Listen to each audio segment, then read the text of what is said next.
24. Revuelo ha generado el escándalo del hoy llamado caso Audios, que dice relación con supuestas coimas al Servicio de Impuestos Internos y la Comisión para el Mercado Financiero.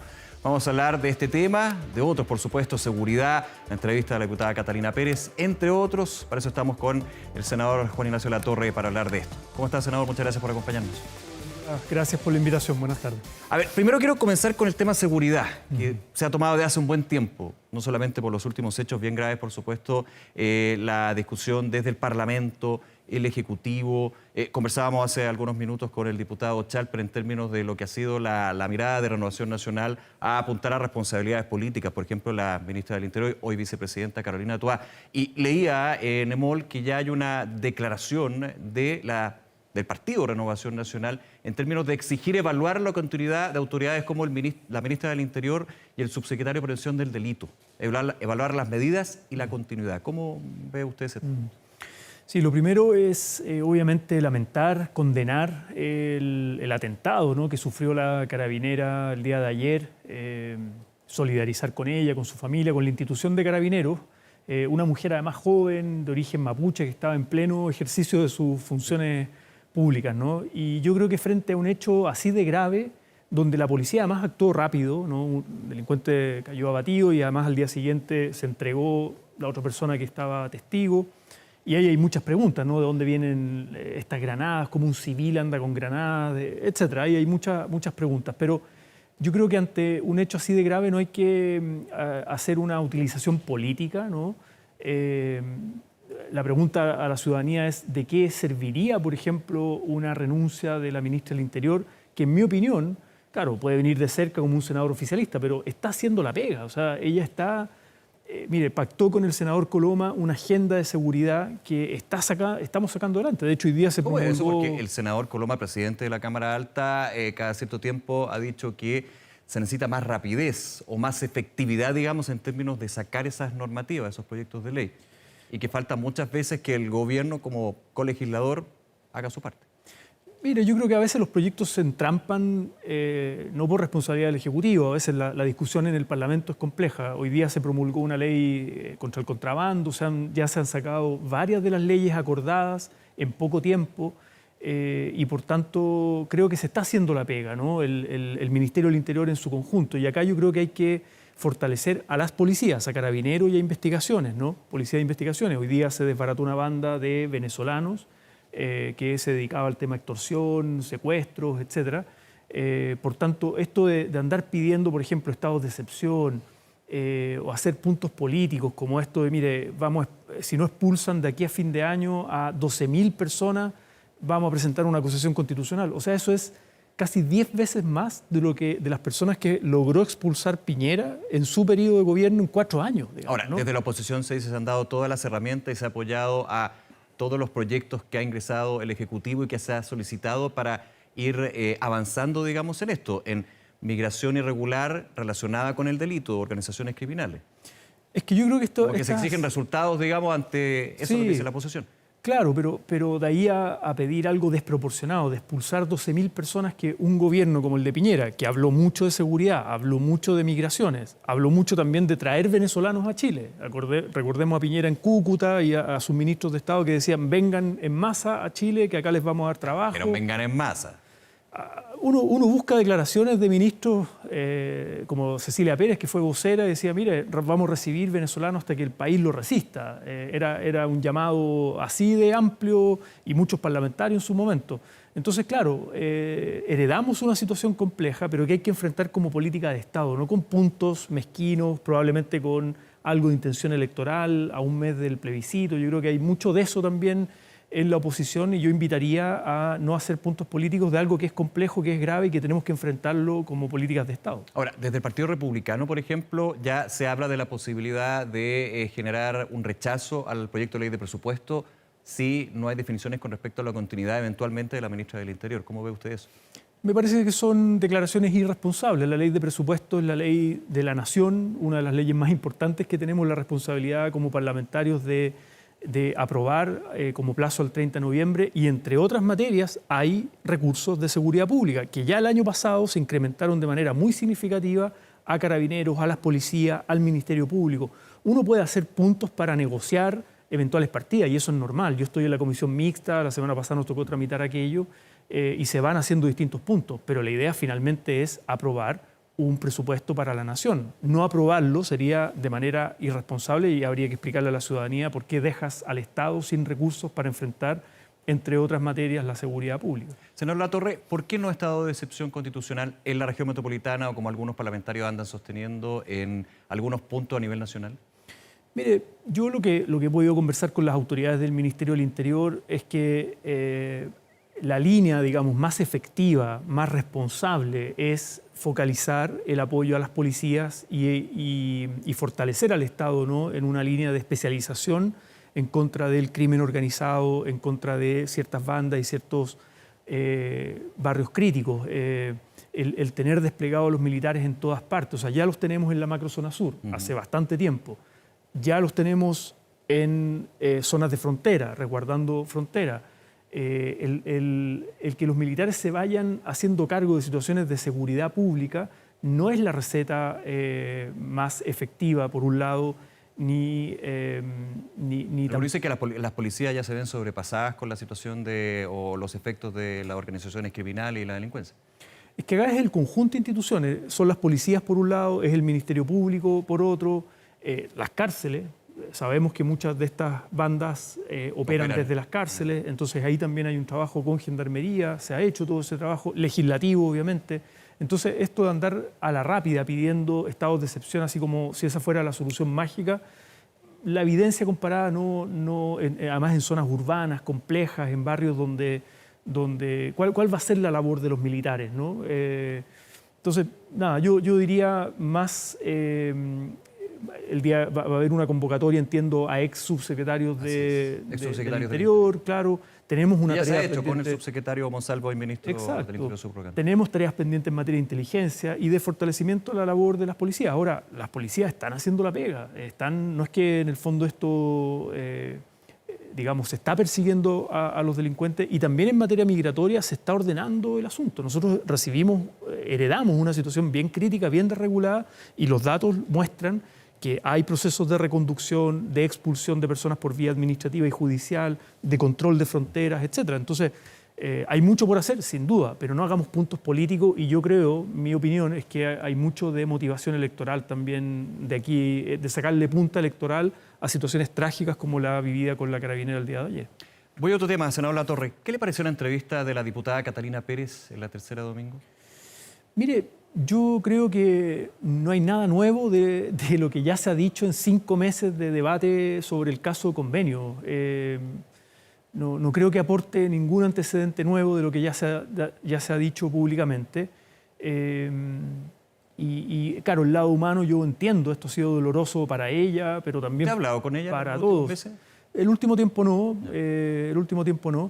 Y claro, hay labores que en el fondo, lo ha dicho también el actual presidente del partido, nosotros como partido en poco tiempo, o sea, si bien recibimos antecedentes parciales al inicio, pero en menos de un mes teníamos expulsado a 2 personas involucradas en la firma de estos convenios, Andrade y Contreras, a la diputada Pérez suspendida, y la decisión del partido de querellarse. Contratamos una abogada penalista, Libertad Triviña, para defender los intereses del partido en tribunales y colaborar con Fiscalía. Esto está en sede judicial, estas investigaciones duran, no sé, 1 año, 1 año y medio, más o menos, es el tiempo en que más o menos, ojalá menos, ¿no? Ojalá se llegue al fondo del asunto menos, y hemos dicho, sin defensas corporativas, caiga quien caiga, colaborando con la justicia, y por tanto yo de eso no me arrepiento y no tengo mucho más que comentar, digamos. Ahora, en la entrevista, y la voy a leer textual, digamos, lo cita usted y hace una crítica que se había escuchado quizás más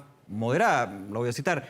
Dice Catalina Pérez: creo que la falta de talento político, de profesionalismo, de mesura, de madurez ha estado muy concentrada en la entonces directiva del partido. En particular, estoy citando, en el entonces presidente, que maximizó el daño que se le hizo a la Revolución Democrática y, por supuesto, me hizo muchísimo daño a mí. Prefiero pensar que los errores que se cometieron tienen que ver más con una mala conducción y un muy mal manejo de la crisis, más que una falta de compañerismo.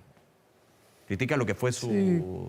Mira, ella ya había sacado un video hace tiempo, bien al inicio de esto, más o menos diciendo algo parecido. Por eso digo que no hay nada nuevo.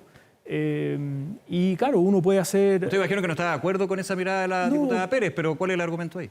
Por eso es que no me interesa polemizar a través de los medios de comunicación con ella. Yo me siento tranquilo con mi conciencia de haber enfrentado esto con la mayor honestidad posible, y no solo en términos personales, sino que colectivos, respecto a expulsar a Andrade y a Contreras, círculo cercano de la diputada Pérez, suspenderla a ella y querellarnos y decir lleguemos hasta el final, caiga quien caiga. Una vez que tuvimos los antecedentes, que no fueron los antecedentes iniciales que nos presentaron, de que esto se trata de un caso de corrupción y que por tanto hay que enfrentarlo. Es muy fácil criticar a partidos de al frente que han tenido historias de corrupción y que todavía tienen, ¿no? Alcaldes, tienen prontuarios de corrupción, partidos de derecha. Sí, pero aquí la crítica viene desde adentro. Pero, quien fuera presidenta de RD, por eso, Catalina Pérez, por eso, ya la directiva ya su persona. Es más complejo cuando enfrenta situaciones del círculo de tu propio partido y bueno, no tengo mucho más que agregar ni que comentar. ¿Usted cree que Catalina Pérez, tras estas declaraciones y tras la situación, ella está suspendida del partido, debería renunciar? No, eso no es algo que me competa, ni mucho menos discutirlo a nivel de los medios. No quiero polemizar con ella. A mí lo que me interesa es que esto se resuelva en sede judicial donde está, colaborar con todos los antecedentes. Yo creo que más que hablar tanto por la prensa, que ya llevamos 5 meses hablando, donde, insisto, la entrevista de ella no aporta nada nuevo, creo que hay que colaborar con Fiscalía, hay que poner todos los antecedentes a disposición, que se llegue hasta el final. Ahí se verán las responsabilidades penales, políticas, administrativas, etcétera. Y una decisión así, ella está suspendida de sus derechos políticos en el partido. Esa fue una decisión colectiva además que tomamos, no fue una decisión personal solo mía, digamos, sino que fue algo colectivo. ¿Usted cree que se puede haber hecho algo más o más en términos de cómo se abordó esta crisis? Varios militantes del partido hablan de una crisis en RD producto de esto. O sea, yo creo que esta es la crisis más grande que le ha tocado al partido, enfrentar un caso de corrupción tan potente en medio del gobierno, de nuestro gobierno. Yo creo que claramente esto ha hecho mucho daño a nuestro partido y al proyecto político. Y sin duda, siempre si uno mira para atrás, siempre dice, pudo haber hecho mejor, lo he dicho públicamente, qué sé yo, el haberlo acompañado a ella los primeros días en un punto de prensa que se prestó como una señal de apoyo, cuando no tenía todos los antecedentes del caso, tal vez no fue lo más prudente. O el haberme expuesto tanto en los medios de comunicación a hablar tanto de esto, creo que tampoco. Pero muy precipitado, faltaban los antecedentes, hubo un exceso de confianza en la situación, se minimizó. De confiar en la versión de los militantes, en quienes confiábamos nosotros, que claramente eran antecedentes parciales dado lo que nos enteramos después, ¿no? Etcétera. O sea, si uno mira para atrás, claro, uno dice, pudo haber hecho mucho mejor las cosas en términos de gestión comunicacional, pero no me arrepiento de haber enfrentado esto. No sé si hay otro partido que en tan poco tiempo a los involucrados en el caso mismo de corrupción haya actuado con la rapidez y la consistencia de la Revolución Democrática. Hasta una querella que hasta el día de hoy está en sede judicial y por tanto creo que no me corresponde estar hablando mucho más del caso, sino que colaborar y ojalá que llegar hasta el fondo del asunto. Señor Latorre, voy a otro tema, caso Audios. ¿Cómo lo aborda usted en términos del manto de duda que se genera sobre las instituciones del Estado, el Servicio de Impuestos Internos, Comisión de Mercado Financiero, la figura de quien fuera en su minuto abogado de Miguel Crispi, jefe de asesores de la moneda? Ya se prescindió el contrato luego de que estallara este caso, pero todo se va de alguna manera no interconectando, pero sí acumulando. A ver, yo creo que lo que estamos conociendo, porque eso está recién partiendo, ¿no? Creo que es probablemente puede ser uno de los casos de corrupción más grandes de los últimos años en Chile. Más que Penta, más que CQM. Por lo que estamos viendo, por las magnitudes de esta red, ¿no? Esta especie de mafia, si uno escucha y analiza bien el audio, ¿no? Cuando un abogado tan prestigioso como Hermosilla, que tiene redes transversales de derecha a izquierda, digamos, ¿no? Por eso mencionaba Miguel Crispi en lo último. Desde Chadwick a Crispi, por decir un arco, ¿no? Y además que un abogado penalista muy prestigioso está hablando de coimear funcionarios públicos, de evadir impuestos, de saltarse las ya sanciones, multas que estaba aplicando la CMF a sus representados, ¿no? Sus clientes, estos empresarios sour del factoring y el negocio de la bolsa de comercio. Me parece gravísimo. Además, hablando incluso de, oye, si hay que quemar una oficina de impuestos internos, hay que armar una caja negra para pagar el sobre. No se ha notado, pero hay que pervertir no voy a seguir. Exacto, y estamos atrasados, etcétera. O sea, me parece muy grave, y esto es también crimen organizado, a propósito de lo que estábamos hablando hace un momento, solo que de cuello y corbata, ¿no? Es delincuencia dura, de alto nivel, de cuello y corbata. En Chile acabamos de aprobar una ley de delito económico. ¿Cambia mucho lo que podría suceder a la espera, por supuesto, de las investigaciones? ¿Podría cambiar el escenario? Bueno, hay una ley de delito económico que hay que decirlo. Ciertos sectores del empresariado y la derecha fueron al Tribunal Constitucional para echar atrás algunas de esas normas, no les fue bien, y donde además necesitamos otras herramientas. Hay un proyecto, digamos, de antielusión y evasión que fue rechazado en la Cámara de Diputados en la idea de legislar de la reforma tributaria, y hemos estado en conversaciones en Pacto Fiscal para retomar esa discusión una vez que cumpla el año de plazo. Y también hay un proyecto en la Comisión de Seguridad del Senado que preside Felipe Kast de inteligencia financiera para levantar, por ejemplo... Inteligencia económica, que de hecho ha salido muy fuerte en estos últimos años. Claro, para perseguir el crimen organizado y ver la ruta del dinero, levantar el secreto bancario, y ante eso el gobierno le ha puesto urgencia y no se ha tramitado ese proyecto. Entonces, eso también es seguridad. Este tipo de casos traicionan la confianza pública, lo mismo que el caso Convenio, solo que acá estamos hablando de delincuencia de cuello y corbata, y que yo valoro que las instituciones estén actuando rápido. El Ministerio Público abrió una investigación, esto ya está en sede judicial, también las investigaciones internas, Contraloría, el propio Servicio de Impuestos Internos y la CMF, y esperemos que se llegue, lo mismo que el caso que hablábamos hace un momento, caiga quien caiga, si es Hermosilla, si son los empresarios Sauer, si hay más gente involucrada, si hay funcionarios públicos que se dejaron corromper, hay que sancionarlos a ellos, hay que y a mostrarlo, quienes también corrompieron. Esto está en análisis, Así lo es. que está es este audio que se ha dicho es real, o sea, no se ha dicho lo contrario, pero también están las hipótesis, muchísimas que se dan en términos de que puede ser que ni siquiera exista esto de haber eventualmente pagado a un funcionario público, que Claro, haya habido otra trama ahí. Eso no lo sabemos. Está abierto, ¿no? Eso no lo sabemos, habrá que investigarlo, y por eso rápidamente el Ministerio Público abre una investigación y también sumarios internos al interior del servicio y de la CMF, pero acá hay una empresa además que se detectaron irregularidades antes, o sea, no es que se parte de cero, sino que se venía investigando esta empresa, Se suspendió se venía sancionando, exacto, entonces... Estamos hablando de, insisto, delincuencia de alto nivel, de cuello y corbata, que lo único que hace es horadar aún más y fracturar la confianza de la ciudadanía con las élites, tanto económicas como políticas. Yo creo que ese es un escenario, si uno mira para atrás, ¿no? Estallido social fue parte de lo que conversábamos en ese momento, de lo que nos lleva como país a tener estas revueltas populares cada cierto tiempo. Y si no los abordamos en serio, a todo nivel, toque a quien le toque, caiga a quien caiga, del color que venga. Dice, así como los casos convenios, fundaciones, absolutamente. Investigaciones a Gore. Ahí hay investigaciones en Gore, Que son mundos municipios distintos, pero con hilos comunicantes, digamos, en modalidad de ecosistema. El último informe de Contraloría habla de una debilidad institucional que viene del periodo anterior, con esto no estoy echándole la culpa a Piñera, pero viene del periodo anterior, y donde claramente inescrupulosos se aprovechan de esa debilidad institucional para generar actos de corrupción o convenios irregulares, etc. Y por tanto hoy día la labor que tenemos, aparte de perseguir y sancionar a los responsables, es corregir esas brechas, elevar estándares de probidad y transparencia. Y lo mismo en delincuencia económica. Si en el fondo evadir y eludir impuestos es robarle, digamos, recursos al Estado de Chile. La evasión no, digo. La evasión, claro, pero todos estos mecanismos fraudulentos, si es que se llegaran a comprobar, ¿no? De coimas a funcionarios, es muy grave. Que va a una escala mucho mayor con la gravedad que es la evasión per se. Así es. Y dejas de recaudar como Estado de quienes más tienen para, por ejemplo, el gasto social. Senador, otro tema.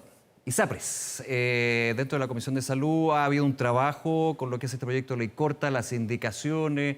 Se entregó este informe técnico el día de hoy con lo que es la reforma del sistema de salud. Usted explicaba, va en paralelo, digamos, pero sí, finalmente igual se va interconectando. ¿Cómo va este tema? Ya con una prórroga de la Corte Suprema, las ISAPRES dijeron, si el GES, que es el tercer supremazo, como se podría mencionar, se aplica, no podríamos dar cobertura a GES en 3 meses. Sí. ¿Cómo ve usted la posición que ha tenido la Asociación de ISAPRES representando a la ISAPRES? Mire, la Asociación de ISAPRES, en la Comisión de Salud que me toca integrar del Senado, yo creo que llegaron el primer día, una vez ocurrido el primer fallo de la Suprema, con una actitud muy prepotente, ¿no? Muy prepotente. Y yo creo que han ido agachando el moño en la medida que iba pasando el tiempo y que han venido más fallos de la Suprema. no han hecho una autocrítica tan profunda. Ellos siempre dicen, no, hemos actuado dentro ¿Qué del marco de la esperaría ley. de la ISAPRE en este caso? En esa autocrítica, pueden haber distintas. La pregunta es cómo llegamos hasta acá, cómo llegamos a 2 fallos contundentes de la Suprema y a miles de casos de judicialización y donde hay evidencia desde el 2010, al menos desde el primer fallo del Tribunal Constitucional respecto de tabla de factores, discriminación, declaración de salud, preexistencia, etcétera, abusos en definitiva de cobros en exceso de esta multiplicidad de planes que no opera con una lógica sanitaria de seguridad social, sino opera como una lógica de negocio, ¿no? Hasta, recordemos la frase de un ex gerente de las ISAPRES que decía, no nos podemos dar el lujo de atender gente enferma. Entonces, hay una dinámica de abusos. ¿Por qué se les ha ido cientos de miles de personas de ISAPRE a FONASA? Tienen que hacer una autocrítica. O sea, ¿Pero hay que terminar con la ISAPRE? Mire, nosotros lo que hemos planteado en nuestro programa de gobierno, y es parte de la discusión a partir de la ley corta, que creo que se abre una discusión sobre reforma. Hoy día se entrega un documento de un comité externo, digamos, como un insumo para la discusión. Es más bien lo que han hecho otros países hace muchos años, países similares a Chile en PIB, en per cápita, digamos, que tiene que ver con construir un seguro universal de salud, donde la seguridad social, todos aportamos a ese fondo solidario con lógica de seguridad social, pero donde el privado tiene un sector de seguros complementarios. Eso es perfectamente posible, ahí hay un espacio de negocio. Podría estar la ISAPRE ahí, pero con una modalidad distinta, un sistema distinto. Exactamente. Esa es la reforma que yo creo que habría que ir caminándose ya. Eso no se hace de un día para otro, hay que hacer una transición. Y donde hay prestaciones públicas y privadas, o sea, no terminamos con las prestaciones de clínicas y donde mucha gente que está en FONASA se atiende en clínicas también y el sector público... Bueno, el programa de gobierno se hablaba de un sistema universal de salud, donde uno entendía la ISAPRE... No, pasando a segundo piso. ¿Ha ido cambiando? No, pasando a segundo piso. Esa es la idea que se diseñó. O sea, un seguro único universal donde la cotización obligatoria, tu 7%, el mío, va a un fondo común. Ayudamos a sostener las prestaciones de quienes lo necesitan. En algunos casos serán personas más jóvenes, en otras mayores, etcétera, que no discrimina a las mujeres en edad fértil, o sea, sin discriminación, con seguridad social, pero donde quienes pueden, que al final es un porcentaje muy bajo de la población, puedan tener seguros complementarios. Y donde hay una coordinación público-privada en las prestaciones, con eso le garantizas al sector privado una coordinación, como se hizo en pandemia, por ejemplo, pero con una lógica y regulación de seguridad sanitaria y de seguridad social. Entonces, muchos especialistas, incluso de derecha, dicen el negocio de las ISAPRES, tal cual lo conocemos, es insostenible. El exministro Mañalich, de hecho, lo dijo acá una vez. Juan Carlos Said, muchos expertos lo están diciendo, pero implican hacer una transición. Y yo creo que las ISAPRES han ido entendiendo aquello. Unas más, otras menos, son distintas, tienen distintas espaldas financieras también o grupos controladores y la integración vertical con las clínicas también. Senador Latorre, distintos temas que conversamos. Muchísimas gracias por acompañarnos. No, gracias por la invitación, Nicolás. Que esté muy bien.